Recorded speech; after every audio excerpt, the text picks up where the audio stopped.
বন্ধুসকল Assam technical help চেনেলটোলৈ আপোনালোকক আকৌ এবাৰ ৱেলকাম জনাইছোঁ। আজি আমাৰ টপিক হ'ল অসম পুলিচ লগতে হেল্থ, অসমৰ বিভিন্ন চাকৰিত আহি থকা কেইটামান গুৰুত্বপূৰ্ণ প্ৰশ্ন আজি আলোচনা কৰিম। প্ৰথম কুৱেশ্যনটো, অসমৰ প্ৰথম মুখ্যমন্ত্ৰী কোন? এইটো প্ৰত্যেকবাৰে ৰিপিট কৰা অসম পুলিচ আৰু অসমৰ মেডিকেল বিভাগত আহি থকা এক্সামৰ বাবে অতি গুৰুত্বপূৰ্ণ কুৱেশ্যন হয়। অসমৰ প্ৰথম মুখ্যমন্ত্ৰী কোন? ইয়াৰে অপশ্যন নম্বৰ এত আপোনালোকক দিয়াই আছে গোপীনাথ বৰদলৈ, দ্বিতীয় অপশ্যনত দিয়া আছে বিষ্ণুৰাম মেধি, তৃতীয় অপশ্যনত দিয়া হৈছে আপোনালোকক তৰুণ গগৈ আৰু চতুৰ্থ অপশ্যনত দিয়া হৈছে আপোনালোকক প্ৰফুল্ল কুমাৰ মহন্ত। আপোনালোকে ভিডিঅ'টো এতিয়াই পজ কৰি লওক আৰু কমেণ্ট বক্সত এনচাৰটো জনাওক। চ' ফ্ৰেণ্ডছ, ইয়াৰে শুদ্ধ উত্তৰটো হ'ল গোপীনাথ বৰদলৈ, অপশ্যন নম্বৰ ক। এইবাৰ হ'ব বন্ধুসকল দ্বিতীয় কুৱেশ্যনটোলৈ।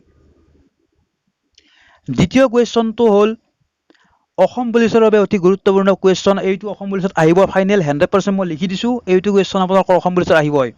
অসম আৰক্ষীৰ বৰ্তমান সঞ্চালক প্ৰধান কোন?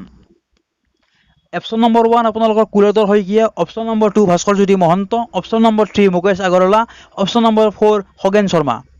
ইয়াৰে শুদ্ধ উত্তৰটো আপোনালোকে কমেণ্ট বক্সত ভিডিঅ'টো পষ্ট কৰি জনাওক। ইয়াৰে শুদ্ধ উত্তৰটো হ'ল বন্ধুসকল ভাস্কৰজ্যোতি মহন্ত, অপশ্যন নম্বৰ 2। মহাপুৰুষ শ্ৰীমন্ত শংকৰদেৱৰ জন্ম হৈছিল কিমান চনত? অপশ্যন নম্বৰ 1ত আপোনালোকক দিছে 1549 চনত, দ্বিতীয় অপশ্যনটো হ'ল আপোনালোকৰ 1669 চনত, তৃতীয় অপশ্যনটো হ'ল 1449 চনত, চতুৰ্থ অপশ্যনটো হ'ল 1459 চনত। বন্ধুসকল ভিডিঅ'টো পষ্ট কৰি আপোনালোকে কমেণ্ট বক্সত এনচাৰটো জনাওক। এতিয়া হ'ব বন্ধুসকল ইয়াৰে শুদ্ধ উত্তৰটো হ'ল অপশ্যন নম্বৰ 3, 1449 চনত শংকৰদেৱৰ মহাপুৰুষজনৰ জন্ম হৈছিল। এতিয়া চতুৰ্থ কুৱেশ্যনটোলৈ। আজিৰ অন্তিম আৰু চতুৰ্থ কুৱেশ্যনটো হ'ল ভাৰতৰ বৰ্তমান প্ৰতিৰক্ষা মন্ত্ৰী কোন?